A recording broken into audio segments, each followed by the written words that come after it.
Hello, everybody. Mark Schaftlein with you, and this is Election Edge, Thursday's edition, 6 o'clock on the East Coast, 3 o'clock out West. And folks, we have had another insane evening at the DNC and another crazy day out on the campaign trail today. We're going to break it all down for you. We got a couple great guests with us today. Paul Ingrassia from the Gateway Pundit is with us, and Cameron Moore of American Heroes Association is with us. Gentlemen, happy to have both of you on Election Edge today. Thanks, Mark. Appreciate it. Thank you so much, Mark. Hey, Paul, why don't I start with you? Boy, last night at that DNC, I mean, lie after lie. I mean, they're not even trying to sugarcoat it anymore. I mean, they're just blatantly making up stories about President Trump and Senator Vance. I mean, this is, I mean, it's sort of like, are voters going to vote based upon style, or are they going to vote based on the issues? Paul, this is crazy, the stuff we're seeing. It is crazy. It's like a sideshow circus, really, what we're seeing, Mark. And, you know, I don't think we've ever seen a Democratic convention like this in American history. I mean, there's totally, as you said, no substance or very little that they're opining on. It's all style and all attack Trump. And, you know, at this point, they pretty much brought out all the A-list speakers. They brought out Bill and Hillary Clinton, who honestly look a little normal by comparison to the freak show that they brought out there with, you know, Chuck Schumer and Cory Booker, and now obviously Tim Walz, who's, I don't know where this guy came from, but, you know, we're kind of judging them based on their antics and their behavior on stage, because they really didn't give us any much to talk about in terms of actual policy. Now, the reason for that is we know what the policies are. This is the most radical Democratic policy platform in terms of the economic agenda, in terms of the agenda at the border that we in our history. I mean, the title socialism as applied to Kamala Harris, and, you know, Donald Trump has been using the nickname, and it's a quite fitting nickname, Comrade Kamala, given her Marxist roots. Her father was a Marxist economist, professor, and really the platform that she is propagating here in terms of, you know, she's these extremely high taxes on capital gains, open border policy, outsourcing more jobs to China, really crippling this economy. And her, of course, overarching proposal to deal with the inflation is to ban price gouging, as if that has anything to do with the government spending and waste money on foreign wars, and then at home on the floods of illegals that are pouring across our border. So, you know, it's really insane what we're seeing unfolds. And I really hope Americans, especially those in the Rust, who have been destroyed and decimated by the globalist agenda, not just over the past 4 years, which has really entered into hyperdrive under Biden, but going back decades, you know, with the dynasties of, you know, the Clinton family and the Bushes, and, you know, now culminating with the Obama, Biden, Harris administration. So, you know, I don't think this will appeal to any normal voter, anyone with common sense, anyone who believes in preserving our national sovereignty and our culture and our identity. Cameron, you're a businessman. You're involved in multiple businesses and multiple nonprofits, and you've raised money. I mean, these economic proposals are nothing short of horrific. And what do you make of just the general tone? You've watched this convention. You've seen Clinton, Obama. I mean, what are your thoughts? I mean, are you in the same camp as Paul and I, as far as this basically turning into a freak show? Yeah, it's definitely it's a sideshow circus. You know, the RNC had food trucks outside, and the DNC had an abortion truck outside. So, you know, we took 24, 25 valuable human lives. It's obvious the Democrats don't care about the family structure. They're showing us who they are by putting that abortion truck outside, and with their gender affirming care. You know, they're about killing and mutilating children. I mean, what does it tell you when they plant that truck outside? It tells me that's nothing that our country needs or wants to be part of. And Cameron, like you were saying, I mean, I have never heard so much negativism about one person, Trump. It seems like there's one of two things going on at this convention. They're bashing Trump, or they're talking about some of the most extreme abortion positions I can imagine. I mean, abortion up to birth. I have not heard hardly anything about what the economic plan is or how do we deal with the border. I mean, they tried to put that facade out there, Cameron, that, oh, she's going to be tough on crime. You know, she's a prosecutor. And then when she put out her economic plan, it fell flat on its face. People from her own party. I mean, Cameron, what do you think independents, who are the key voting bloc in this? I mean, she's got everybody in that room, and she's getting 93% of Democrats, just like Trump is getting 93% of Republicans. But Cameron, the follow-up question to you, where do they go from here? She's speaking tonight. I mean, you know, what's her message going to be? Well, we haven't seen her speak in a while. I don't know how long she's been missing. What her message will be, it'll probably be a bunch of nonsense word salad lies, more Trump bashing instead of focusing on the issues at hand, which is our economy. We're all in a dangerous and bad place. We have no money in our pockets. Buying a home for first-time homeowners is nearly impossible. You know, outsourcing our energy. I mean, let's not forget we were energy independent under Trump. We actually had an excess of energy that we were selling out. So everything that she stands for is not what our country needs, and it's going to be interesting to watch. It's it's going to be like a Saturday Night Live skit. That's what I'm imagining it as. Wouldn't shock me. Hey, Paul, let me ask you this. I mean, Democrats have controlled the White House 12 out of the last 16 years, and yet they seem to be running away as fast as they can from their record. Obviously, they put Joe Biden on an 11:30 speaking piece. He did his spiel. They got him out of the convention, never to be seen again. I mean, I mean, this is bizarre. I mean, they literally are running away from their record. 2/3 of the American public think the country's moving in the wrong direction, and yet, by all accounts, this race is razor thin. What do you make of this movement? Yeah, no, well, I would take objection a little bit to that latter point. I don't think the race is as razor thin as the mainstream media would like you to believe it is. I mean, these Rasmussen polls that just came out earlier today still has President Trump ahead by a few points on the general election among the general electorate, and up significantly, up, I believe, in double digits, 11-point lead among independent voters, and especially among these key battleground states. Now, you're right, they don't have a record that resonates with the American people. You know, when polled on policy alone, I believe 70 to 80% of American voters would side with Trump on policy over the Democrats, and it kind of makes sense. It totally makes sense. I mean, the only policy that we've heard really over the past couple of days is the abortion policy, and you know, we went from the days of safe, legal, and rare 30 years ago, 20 years ago under Clinton to abortion up to 9 months, abortion post-birth in some cases, and that's what Democrats are calling for. Really, abortion isn't on the ballot this cycle as well. I mean, this is a case that has been settled. It's settled law. The Dobbs decision returned it back to the states, and then the states are basically being laboratories for democracy. You know, a certain state might have a more restrictive abortion policy, whereas another state might have a more liberal policy. That was what it should have always been. That was always the design, and that's really returning back to its constitutional structure. So the fact that Democrats are trying to make an issue of this, and then they're radicalizing the issue on top of it, I don't know what the appeal is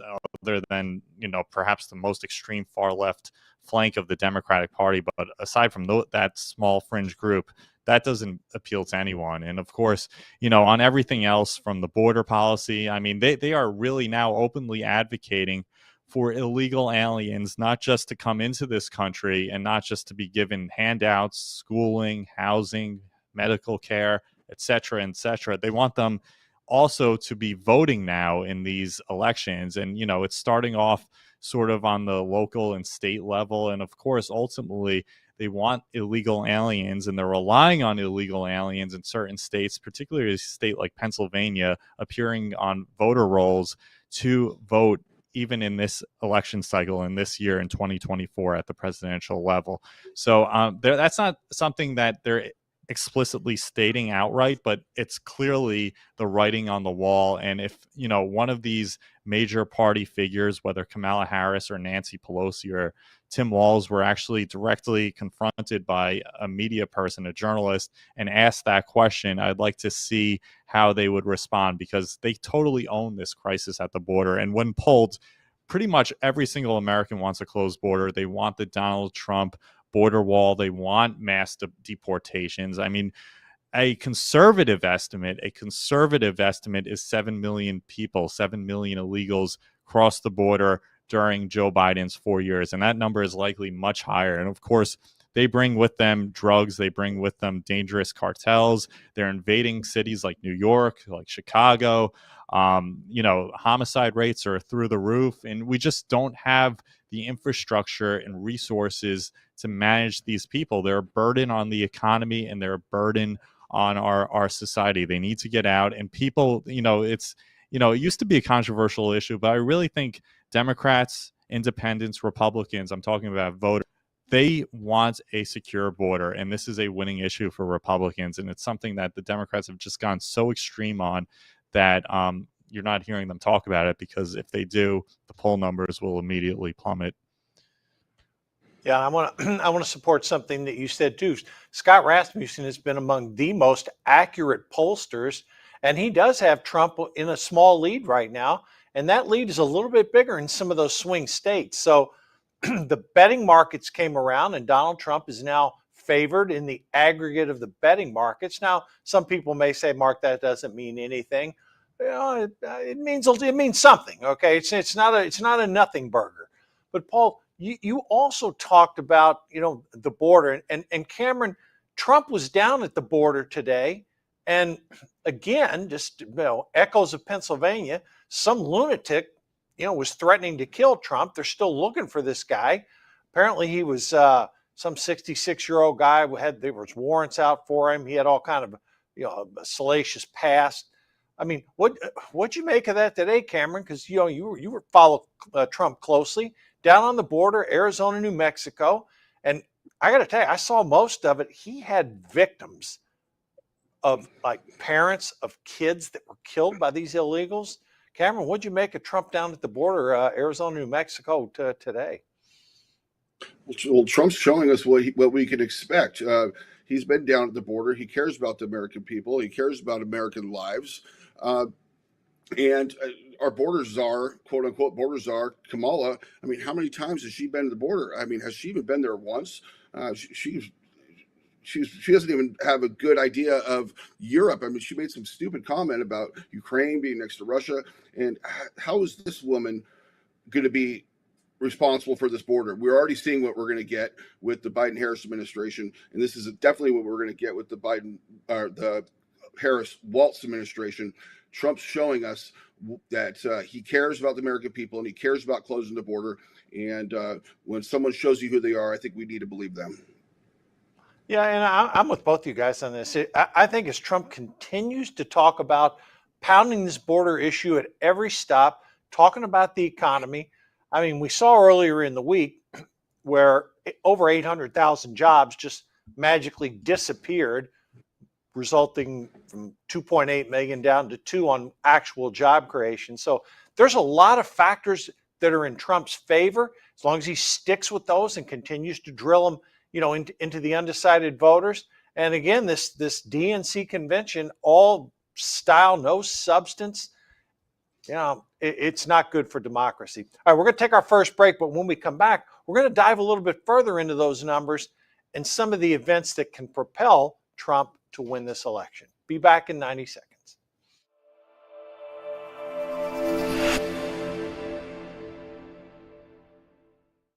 Former National Security Advisor Lieutenant General Michael Flynn pleaded guilty today to lying to the FBI. He was one of the most respected generals in the military. Every American needs this historical DVD keepsake. Flynn delivered the truth, whatever the cost. Hand signed by General Michael Flynn. Order now at the Patriot TV store. Use promo code PTV at checkout to get special savings. The Patriot TV store, a secure, hassle-free shopping experience. Throughout history, the spirit of patriotism has prevailed. The battles may have changed, but the values remain the same. Today, in 2024, we find ourselves at a pivotal moment where the call for unity, freedom, and a better future echoes louder than ever. For more than 10 years, Patriot Mobile has been committed to supporting the values that make our nation great. With affordable plans and reliable nationwide coverage, Patriot Mobile is not just a wireless service. It's a call to action for those who believe in the American dream. Because this year is not just any year, it's the most important year since our nation's founding. Choose a wireless carrier that shares your values. Choose Patriot Mobile.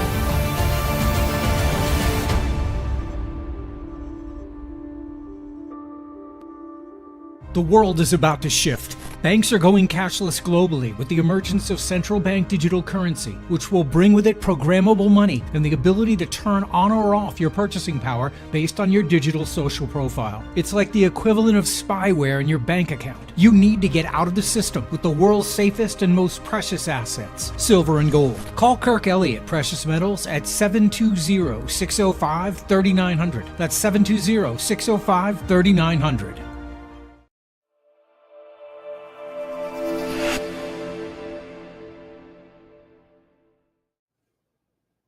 And we're back, and again, a special shout out to Dr. Kirk Elliott, one of the largest precious metal dealers in the United States, a terrific company, terrific guy. Reach out to him, 720-605-3900. Okay, we're back with Cameron and Paul. Paul, some interesting developments over the last couple days. There's word that Robert Kennedy may drop out of the race tomorrow. His vice president was on a podcast talking about the choice they have to make. Both Donald Trump and Kennedy will be in the Phoenix area tomorrow. What are you expecting out of this, and what's going to be the implications if, as rumors are circulating, that Kennedy decides to support Trump? Well, I think it would be a very good thing, Mark, if Kennedy were to drop out and throw his support behind President Trump. I mean, we know just how badly he's been treated by the Democratic, party platform, by the Democratic National Platform. They basically excluded him from the DNC. They didn't allow an open primary, so he's been marginalized because of his views, taking down obviously big pharma, and he's obviously been a very vocal vaccine or anti-vaccine advocate, spreading awareness on these issues. And of course, he's been highly critical of the military-industrial complex or endless wars in the Middle East and Eastern Europe, and administrative agencies. And also a lot of the policies that he's taken on obviously coincide and overlap with President Trump's positions against the deep state. So I think President Trump would definitely welcome his support with open arms. He definitely would treat Robert Kennedy much better than Kennedy's been treated by his own party. And also, I believe Donald Trump said that he would offer Kennedy a position within the administration, maybe some sort of oversight board looking after vaccines and pharmaceuticals and even technology and along those lines. So I think that would be definitely up Kennedy's alley. And listen, he's not polling as significantly as other third-party candidates in recent decades, like Ross Perot, for example. But he's polling enough in certain states where if he were to support President Trump and he were to endorse him, I think it would swing a couple of points, 2, 3, maybe even more in certain places, 4 points in President Trump's favor. So I don't think I think it definitely would have an appreciable effect, a real effect on this race. And, I think the polls, as I said earlier in the show, I think they're much closer than what we're seeing from a lot of these fake polls, as I would put them. The New York Times poll, for for example, that has Kamala Harris in the lead. The Economist one as another example. I think a lot of these polls are actually overstating the momentum on her side. But even if they were accurate, just assuming like the worst possible scenario that the most radical of these polls, the New York Times one, is accurate, President Trump is still polling significantly higher at this stage in the election than he did in either 2020 or 2016, where he was behind Joe Biden, I believe, by like 7 points at this point 4 years ago. So the momentum is strong on Trump's side, and I think Robert Kennedy endorsing him and dropping out of the race would even only strengthen that momentum further. I agree with you 100%. Cameron, similar type subject. Does it shock you that the Democrats are now calling one of their own, Robert Kennedy, a fraud? I mean, you can't make this stuff up. And I do want to show our viewers. This is unscientific, but courtesy of Cameron, we had a little screenshot. I don't know if you can see that or not. Cameron, can you describe for our viewers and listeners the unscientific poll results from X, owned by Elon Musk? Well, the mainstream media did a poll I think yesterday, day before, of 2,000 people, and they put the race neck and neck. Elon goes out there on X and does his own poll, and we get nearly 6 million responses, where nearly 75% was going to Trump over Harris. I think that's the accurate picture of what the American people are thinking right now. And to mirror what Paul said about Kennedy. I don't think Kennedy's one of them. We saw what they did to Bernie in 2016. This is exactly what they're doing to Kennedy now. I mean, they denied him Secret Service detail. I mean, his father was assassinated. His uncle was assassinated. He's definitely a threat to this deep state agenda. He knows where the bodies are buried. He would be an ideal pick for national health advisor or pharma programs, or to run the CDC. He's going to be instrumental in exposing Fauci and this whole COVID debacle that us Americans went through. They're still paying for today. I think Kennedy would be a great pick, a great choice for Trump, and I think he's going to scoop up some of that Democrat vote and bring that even closer to Trump. Yeah, I think when Harris replaced Biden, it's no surprise. Kennedy's numbers fell. He was polling around 10%. Now he's down around 5%. I think most of the vote, you had what was called double haters out there. These are people who didn't want either Trump or Biden. Okay, so now they get Harris, the Harris honeymoon, the coronation taking place, the fawning media to where 84% of her coverage was favorable, 89% of Trump's was negative. And I think she's already siphoned off the percentage of the Kennedy voters that would not have voted for Joe Biden. She's picked them off. So I have to believe, Paul and Cameron, that I think this other 5% that Kennedy has in races that may be as tight in these 7 swing states, if they could break 3-2, 4-1 in favor of Trump, I think that is going to be a sizable boost. And from my perspective, all the dirty tricks that the Democrats have done, heck, it wouldn't bother me if they gave the guy a cabinet position, because if he ends up, Trump wins some of these swing states, and we're going to go through that here in a little bit, then, why not? I mean, the Democrats have played this election. They're actually playing the American public as fools. And I've used the old acronym, American voters held hostage. Paul, she has not, had a press conference, had an interview. 32 days she's been the presumptive and now official nominee of the Democratic Party, and she is completely hidden. Yes, she's going to give the most important speech of her life tonight. But again, going in, you're the nominee. We're not learning anything more about her. The 2 times she spoke, she literally had to walk back what she said. So, Paul, she's going to be speaking tonight. She's giving the keynote. What are you expecting from the vice president tonight? Will it be more word salad, or can there finally be some meat on the bone at the end of this Democratic convention? Well, I'm not expecting there to be any meat or any significant meat based on her track record. I don't expect her to radically change course tonight all of a sudden. I think it would be a miracle if that were the case. I expect a very astroturfed, as they say, a very scripted, a very manufactured campaign.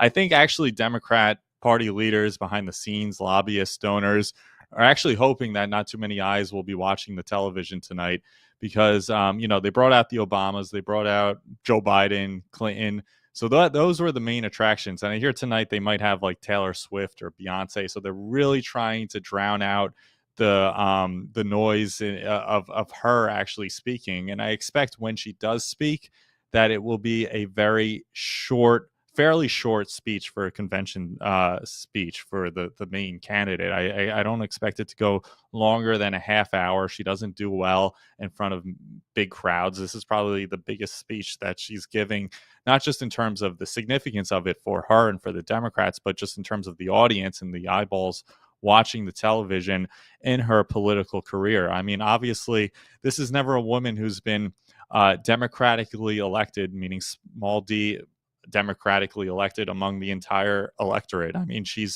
was handpicked by Joe Biden in the aftermath of the George Floyd riots, because there's a lot of pressure on him to select a black candidate. And, she wasn't his top choice. She got single digits in the primary. She was one of the first ones, if not the first one, I believe, in 2020 to drop out of that primary. So now she's in her position as the party frontrunner, as the presumptive nominee, or as the nominee, because of this sort of soft coup, this coup that took place behind the scenes that forced Joe Biden out. And we're hearing now all week long that he's still angry and bitter about this, that he's having regrets about it, that he's not talking to Nancy Pelosi, who is one of the ones who really orchestrated this coup to force Biden out so late in the game. And I don't think she's going to appeal that well with voters and with people watching. And I think that's why they're really trying to keep her, off the national stage, off,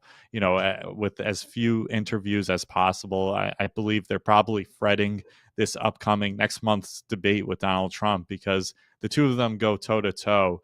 Donald Trump is going to, in my view, decimate her. And honestly, who knows if he beats her or he does as well against her as he did against Biden, I would not be shocked if they were to swap her out with someone else. I mean, that would be pretty radical. That would be pretty dramatic. But, this has been a very unprecedented campaign so far. So for the time being, though, I think they're going to try to keep her out of the spotlight. Michelle Obama calling. Anybody hear that name?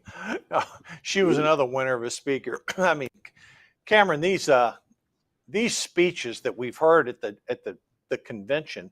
I mean, you and I were talking before the show. The Hamas wing of the Democratic Party, folks, they're very upset tonight. I mean, they've had numerous protesters arrested, violent protesters. Whatever happened to First Amendment peaceful protesting? Cameron, the esteemed Rashida Tlaib said, well, the quote, joy of this conference is a facade. Cameron, what do you make of the Hamas wing of the Democratic Party? They do not seem to be happy with what's going on inside that convention center.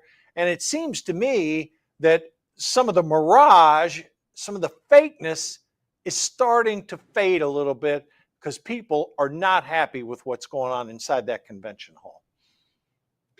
No, I think the American people are waking up to this, and they can't determine what side they're on. Israel, Palestine, it's a dangerous situation, and it seems like it appears to me that some of these protesters might have been set up and paid.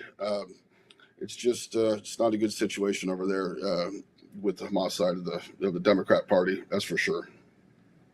I mean, did you ever think you were going to live to see the day when the Democratic Party would have a Hamas wing? I mean, this to me is just it's beyond comprehensible that we could be having this conversation, that literally one of our major parties is for a group that killed 1,300 Israelis and yet we have a small sliver of the United States population that are supporting these animals. It's shocking. All right, we're going to take our mid-course break here, but when we come back, we're going to dive into a little bit more behind some of those poll numbers. We're going to really break down what we're up against here. And folks, this is going to be tough. I agree with Paul. I think Trump is winning this election, but the way things go, we have to win this thing comfortably with everything we had to learn from the last election. Be back in 90 seconds.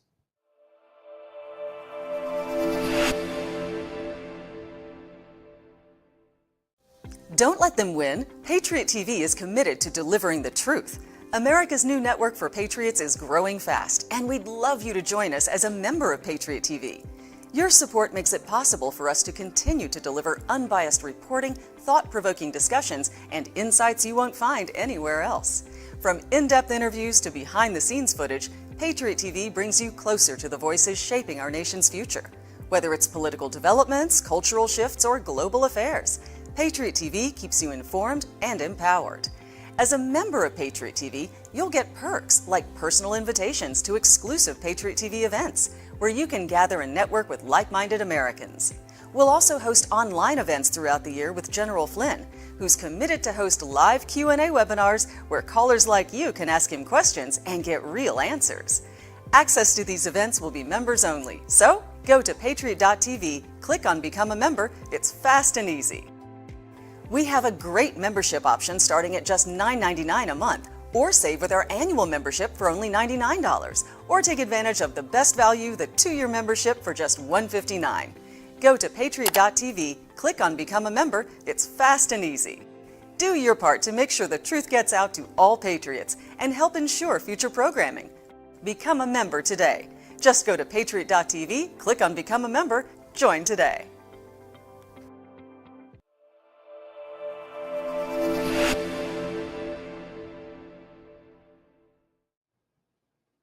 And we're back with Paul and Cameron.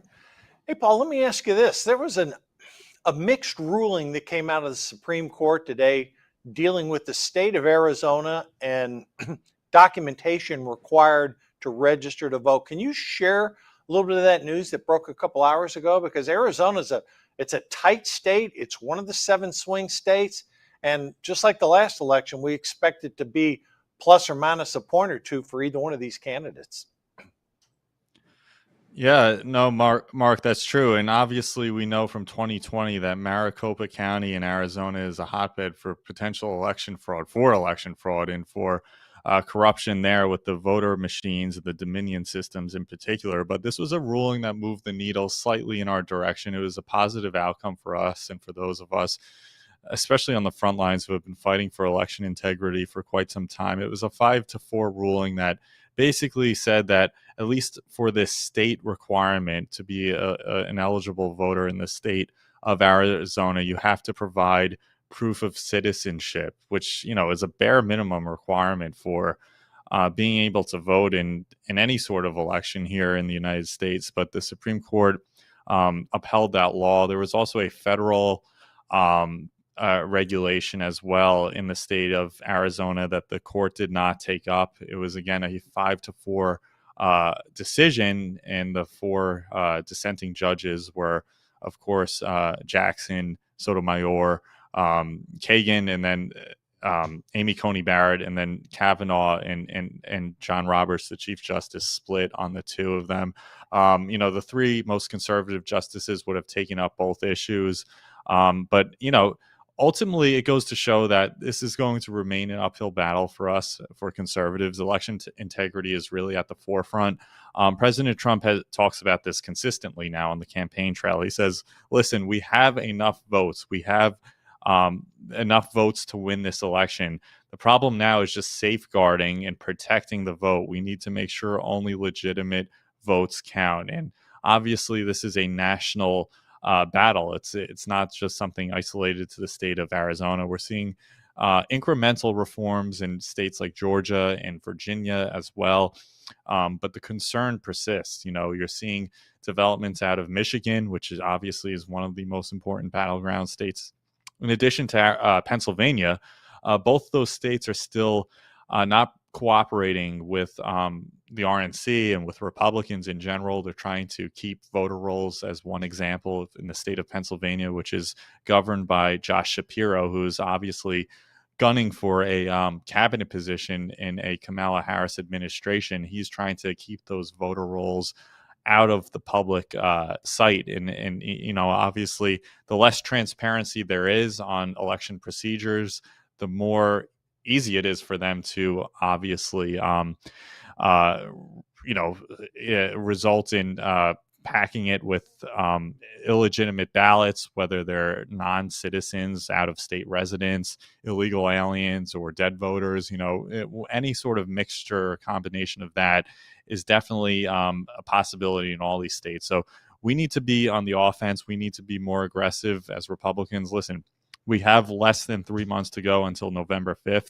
It's going to be a battle. I think we're going to win in a legitimate election. We do win, but it will be a matter of kind of fighting against left-wing lawsuits and left-wing shenanigans at the polls in order to ensure that only legal and legitimate votes are counted.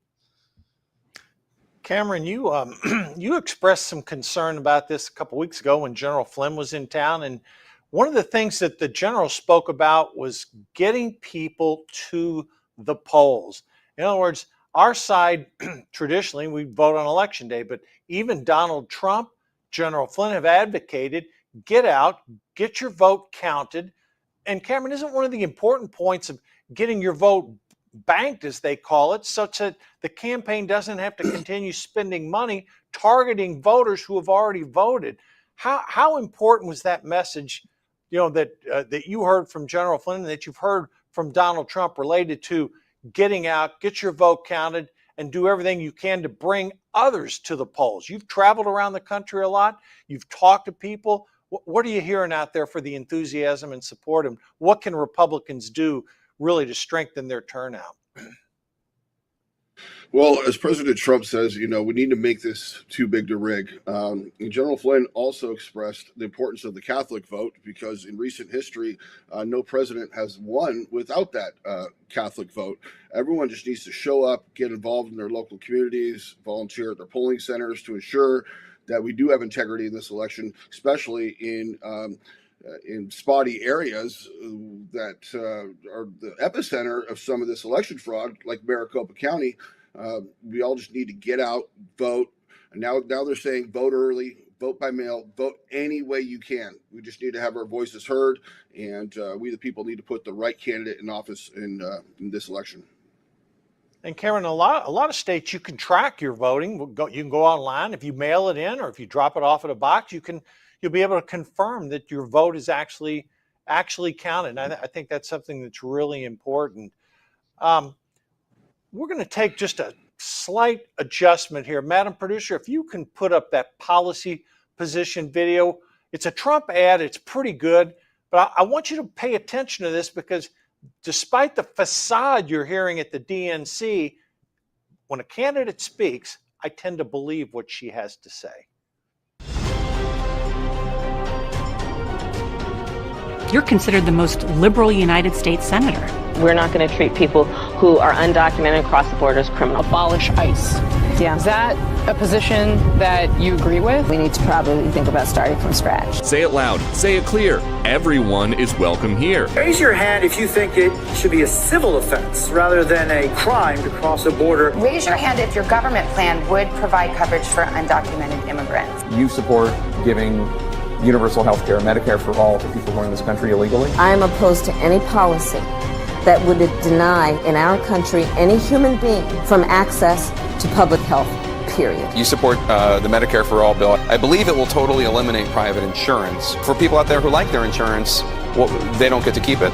Let's eliminate all of that. Boston Marathon bomber, on death row, people who are convicted of sexual assault, they should be able to vote? I think we should have that conversation. As President of the United States, I am prepared to pass a Green New Deal. Would you ban offshore drilling? Yes. What is the solution for voters who have jobs and interests in the fossil fuel industry? Transition into the jobs of the future. But would you support changing the dietary guidelines? Reduce red meat specifically? Yes, I would. We have to have a buyback program, and I support a mandatory buyback program.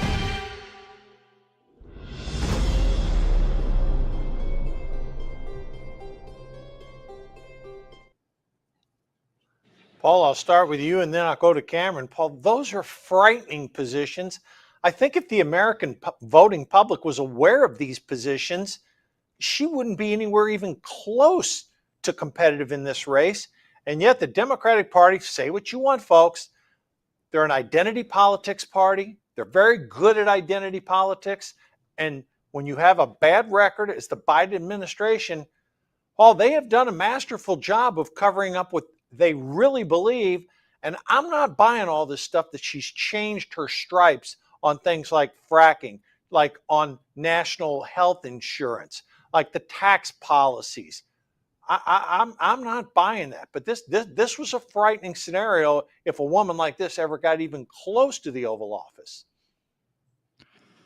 Yeah, it's Mark, you hit the nail on the head. It is a very distressing, very frightening scenario. President Trump says it all the time that a politician's first position is usually their true position and their real position. And obviously she tries to pivot now.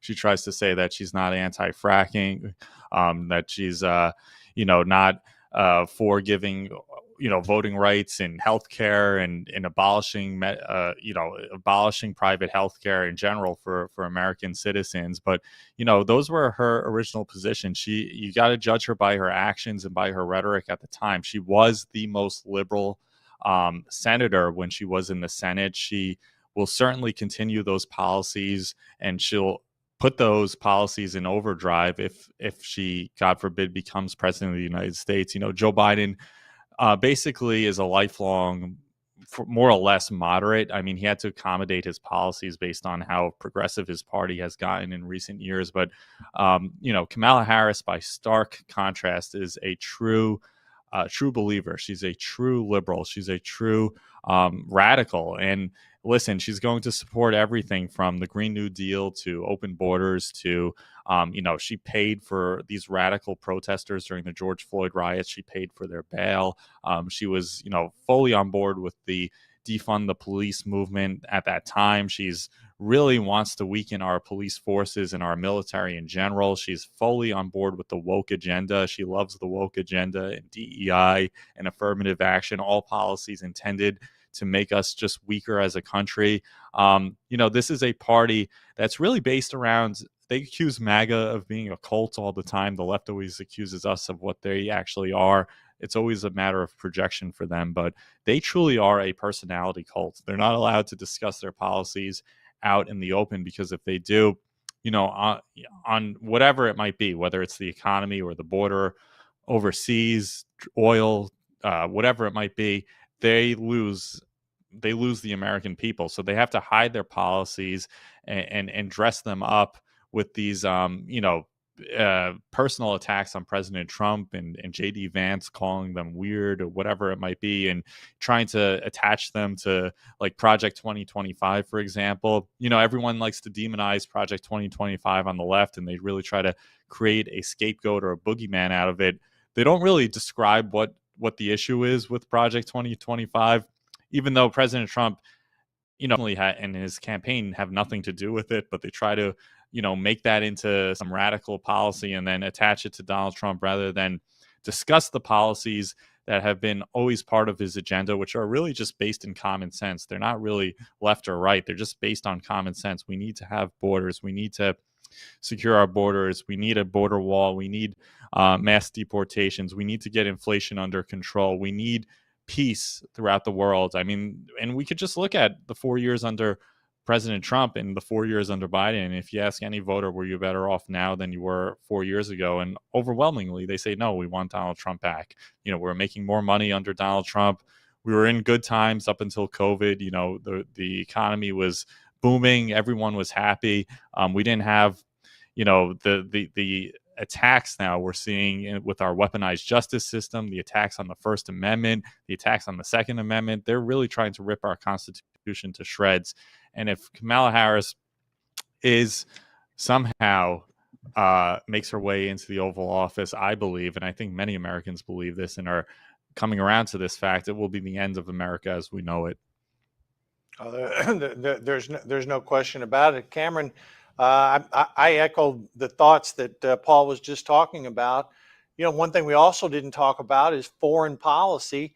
folks, we have the benefit. Cameron was just over in Israel recently, and Cameron, President Trump, and I know your acquaintances with him, he is a very staunch ally of Israel. He had the Abraham Accords. There was no war when he was president.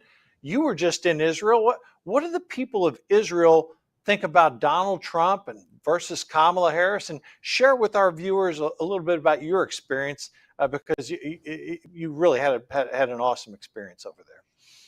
Well, one thing is for sure, Israel loves President Trump. I spent a lot of time in Jerusalem, went to the West Bank, to the Palestinian-controlled area. I didn't take off my MAGA hat the entire time. And when you're in this city of Jerusalem proper, I got so many compliments on my MAGA hats, a lot of high fives. Israel stands with Trump. Trump moved the embassy to Jerusalem, which was a big statement. I think Trump stands behind Israel. He stands behind the Jewish people there, and he is for the Christian Judeo belief system. And Israel was a little divided over there, but for the most part, it's Israel's Trump country over there. They love our president. Yeah, I mean, I'm telling you, if you're a Jewish American, given the just anti-Jewish rhetoric in the Democratic Party, I don't see how you could ever vote for a Democrat. All right, we're up against our final break. We're going to take a 90-second break, but when we come back, we're going to dive into some of the voters who the media is not telling you about, who are supporting Trump. And you've seen some man on the street, woman on the street interviews that have shocked the mainstream media. Be back in 90 seconds.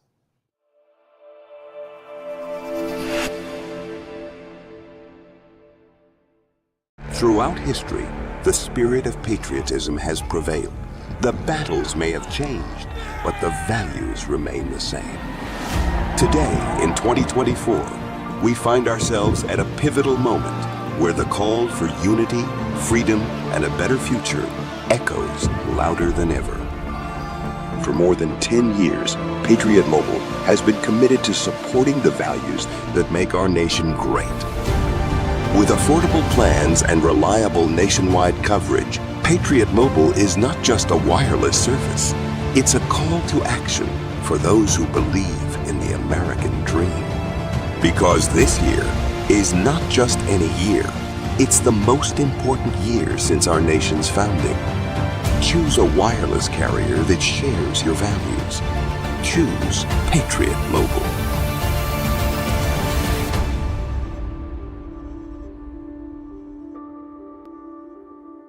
Attention patriotic businesses. Do you want to see your sales skyrocket by selling your products or services to like-minded patriots? Well, if you're an advertiser who embodies the timeless principles of freedom, liberty, and patriotism, look no further than Patriot TV.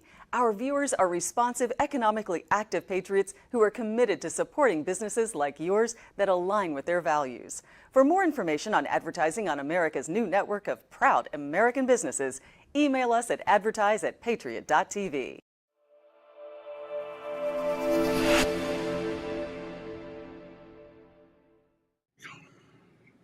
And we're back with Cameron and Paul. Cameron, you were just finishing up talking about Israel there and all the great things that happened when Donald Trump was president. Right now you still have the Biden administration actively pushing for a ceasefire, and yet Yahya Sinwar, I think is how you pronounce his name, the Hamas leader who previously said he wanted to die and become a martyr, well, after 17,000 of his men had been killed, and all the top leadership of Hamas decimated, and again, Biden administration pushing Israel to basically sign a ceasefire deal before the job is finished. Cameron, the people in Israel, what do they think of Netanyahu, and where are they relative to the Biden administration really pushing Israel into a deal that is not going to benefit Israel's security in the long term? Well, I think their common view over there is that Biden is pro-Palestine. That's what I've taken from my discussions over there. They definitely know that we need Trump back, and hopefully we'll get to this point of a ceasefire. And the Hamas leader, Yahya, is that his name?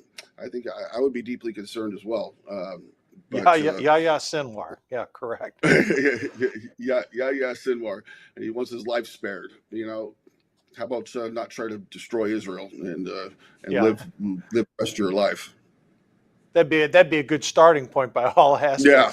Hey, Paul, let me ask you this, shifting subjects to what's behind some of these numbers, because we told our viewers we get to this point. Donald Trump in the 2020 election got 12% of the black vote. There are reports out now, and you've seen this anecdotally by mainstream media interviews where they come up, they talk to black African-American voters, and they're just literally shocked to hear that someone would actually vote for Trump. But I've seen polling numbers that are showing Trump at 17%, and more alarming for the mainstream media and the Democratic Party, I'm seeing a shift in black men who are in much larger numbers willing to support Trump. Paul, what accounts for this shift among African-American men, and are these numbers real? Mark, I think they are real. I mean, I've seen it. I'm based in New York right now, and Trump had some rallies earlier this year. He had a rally in Manhattan with union workers and traditional Democratic voters, construction workers, and of course, they overwhelmingly, especially the union members and not just the top brass, all overwhelmingly support Trump. And of course, he did other events in Harlem and in the Bronx, where he had a rally where over 20,000 people showed up. This is a mostly Hispanic and black community, and they overwhelmingly support President Trump. I think, just over the last 5 to 10 years, the left has shifted so radically in the woke direction. The Democratic Party has embraced those positions, and they've demonized men in particular, straight men, white men in general, really. It doesn't matter what race you are, but especially men who want to improve themselves, have a family, be successful, own a business, are educated, intelligent, ambitious. I mean, everything that the left messages for men and young men in particular, and really all men. I mean, they're anti-male movement, to put it simply. I mean, I saw on CNN last night, I was actually laughing. I saw a clip of Dana Bash of CNN basically saying, for the type of men who might be a low testosterone type of male, who might not gravitate towards like the Hulk Hogan type displays that we saw at the RNC, what kind of messaging could we have as a Democratic Party to appeal to those types? So they're explicitly catering to, I don't know what type of man would want to appeal, would naturally appeal to that, other than someone who is not a productive citizen by any stretch of the imagination. So, I think that shift, just going back to your point, the original point, Mark, I think it's definitely having an impact on black male voters especially, but black voters in general, and Hispanic and Asian and other racial minority groups that have not in the past traditionally supported Republicans. I think they're very much in the line of Donald Trump and on board with the MAGA agenda, because really, how could they not? Donald Trump supports really anything that's good. Our country stands up for America first. He stands up for our values. He stands up for traditional, ethics and morals, Christian ethics, Christian morals, really everything that is foundational to making a society and to the preservation of our society and to the perpetuation of our freedoms and constitutional liberties. He stands for. The left is totally against. So really anyone who pays even the slightest amount of attention and who is not completely a lunatic, I think would naturally gravitate towards the Trump movement. I'm with you 100% on that, Paul. And Cameron, the Democrats have gone out of their way at this, I'll call it a convention. It's really been like a festival where, they're singing, everybody's joyous, they're bashing Trump. But outside of that convention hall is representation of what's really wrong with Democratic policies. Cameron, since this convention started, 27 people have been shot in Chicago, 6 have been killed, and 2 delegates to the DNC were actually mugged and robbed by 2 people who had their face covered. I mean, Cameron, beneath all this facade of what's going on inside that hall and all the, quote, joy and all the singing and the dancing and all the just puff and Hollywood going on, there really is an underlying problem with these democratic policies, particularly in a city like Chicago, that whose citizens are suffering under these democratic policies. Yeah, Chicago's one of the most dangerous places in the world. I mean, their murder rate's through the roof. It's Obama's hometown. There's no reason. That's probably the reason they're there to begin with. I'm really concerned about these liberal-run cities in the future. New York, Chicago. This is not what the American people want. And to mirror what he just said, I think the Democrats have lost their grip on the black community and the black vote. They want them suppressed. They want them repressed. And I think they're starting to idolize and see President Trump as a hero. President Trump's been wrongly convicted of this and that. He's got his mugshot. They've tried to kill him. You know, I think once the Democrats lose the black vote, they're done. No, I seconded that there. And, you know, folks, Cameron, he's got a pretty good relationship with the president. The president's tweeted out some of his videos. Paul, he's tweeted out some of your articles too. You both have that, in that you write stuff and the president tweets it out. So kudos to both of you. Listen, we got about 2 minutes left. I'm going to start with you, Paul, then I'll finish it up with you, Cameron. How do you see this? What does Trump have to do really in the final sprint? We got 75 days to go. People start voting in 30. What does Trump have to do to win this election? Well, I think really for him, it's going to be, you know, don't try to change something that isn't broken. You know, we know the formula that worked in 2016, and that was obviously piercing that blue wall. Now, obviously, now the left is trying to rig elections. You know, we need to do all of our, you know, all Trump supporters have their part to play in terms of, especially if you're in one of those key battlegrounds, Wisconsin, Michigan, Pennsylvania, Georgia, register voters, you know, get out early, vote early, and get people, your family, your friends, all to vote as well, because the RNC is tracking votes, making sure that every vote that gets cast is counted, and making sure that they're tabulated. So we have a good, robust system in terms of quantifying our vote in play in check right now. But President Trump just needs to keep the momentum going. I think he just, you know, really hammering home on immigration and the border. I think that's like the number one issue for him. And then number two is, of course, the economy, exposing Kamala Harris and Joe Biden and how disastrous their record has been, and making sure that voters don't forget that her policies are his policies. And no one likes the Joe Biden administration. He has the lowest approval ratings of any president in recorded history. And Kamala Harris actually had lower approval ratings than Joe Biden, and she still does. She's the least popular vice president in history. So he just needs to pound that and make sure that he drills that into every voter's head, make sure that they know that the two are totally linked, and that if she were to become president, her policies would be his, but even more radical and even more disastrous for our country. Cameron, close it out here for us. What does Trump have to do to win? He's going to put his energy on full display. He's going to go into rally mode. He's going to probably end up doing 2-3 rallies a day. The guy is full of energy, and I think he just needs to keep it on cruise control and let the Democrats self-destruct, which they have no problem doing right now. Well, I want to thank both you gentlemen for coming on Election Edge today. Special thanks to Gateway Pundit Paul and Cameron. Thank you, folks. Cameron is sponsoring a tour where we're going to be filming at Trump rallies starting sometime next week. Much shout out for that, Cameron. Thank you very much for your support of Patriot.tv. That's it for today's show, folks. We'll be back tomorrow on Election Edge. Follow us at Patriot TV Network on X and on YouTube, Rumble, many other stations. Thanks for viewing. We'll see you tomorrow.